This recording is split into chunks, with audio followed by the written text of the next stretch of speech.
Assalamualaikum warahmatullahi wabarakatuh.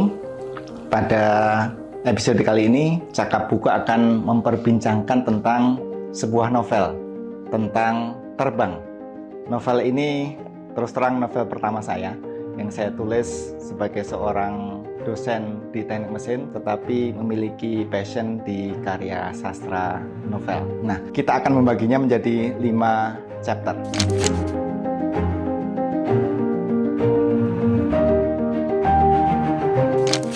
Saya menulis buku ini karena masuk dari berbagai macam komentar bahwasanya ketika membaca buku-buku teknik itu terasa berat dan terasa rumit. Maka saya berusaha untuk menjembataninya. Teknologi yang rumit, bahasa yang rumit, rumus yang rumit itu saya turunkan beberapa derajat lebih turun lagi menjadi bahasa keseharian berupa novel. Tentu saja sebagaimana layaknya novel, maka inspirasi, imajinasi, dan fiktif itu saya masukkan, sehingga jadilah ini novel pertama saya tentang terbang. Chapter yang kedua.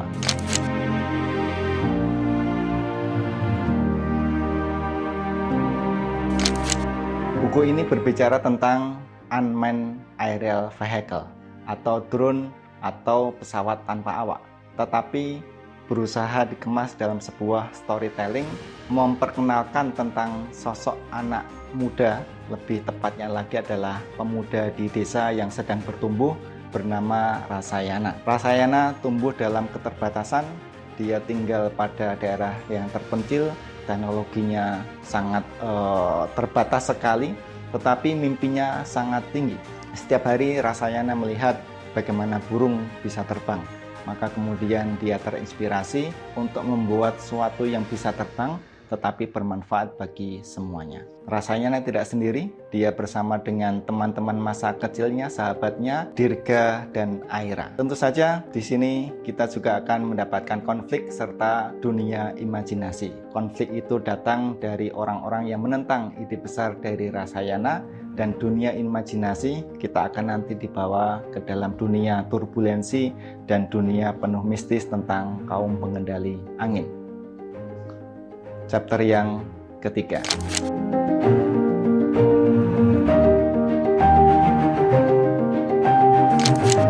Secara alur, buku ini alurnya sederhana, yaitu adalah memperbincangkan tentang perkembangan sosok Rasayana, mulai dari dia belajar, kemudian bertemu dengan mentornya Pak Abram, kemudian dia mengikuti kompetisi, di situ ada konflik dan lain sebagainya, sampai akhirnya masuk ke sesuatu yang sifatnya lebih mistis atau di luar nalar kita ketika dia bertemu dengan kaum pengendali angin, sebuah kaum yang mampu memiliki kekuatan untuk bisa mengatur tentang angin, bagaimana angin itu bisa bertiup, angin itu bisa berhembus, dan angin itu bisa membawa benda-benda menuju ke dunia yang terbang lagi.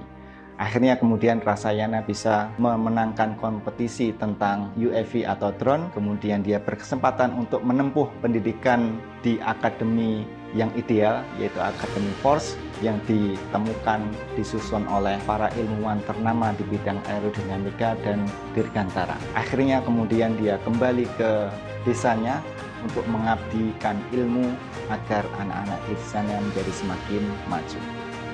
Chapter yang keempat.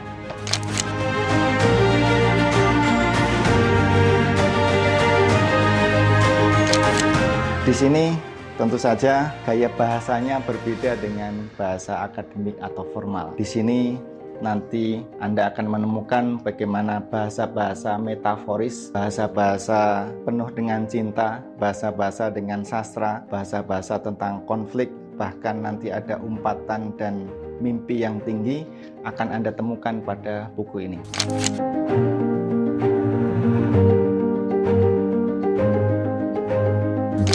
Terakhir, harapan saya dengan hadirnya buku ini, saya berusaha menyasar segmentasi anak-anak muda, khususnya di usia-usia SMA atau lebih rendah lagi, yaitu SMP. Mereka mudah-mudahan dengan membaca buku ini menjadi terinspirasi bahwasanya di sana ada sebuah mimpi besar, yaitu adalah kita menguasai teknologi tentang terbang yaitu teknologi pesawat tanpa awak di masa depan. Tetapi semua itu diraih tidak dengan berleha-leha, tapi diraih dengan penuh kesungguhan, baik secara individu bersama dengan teman-temannya, dan kemudian bisa mengatasi konflik-konflik di masa yang akan datang.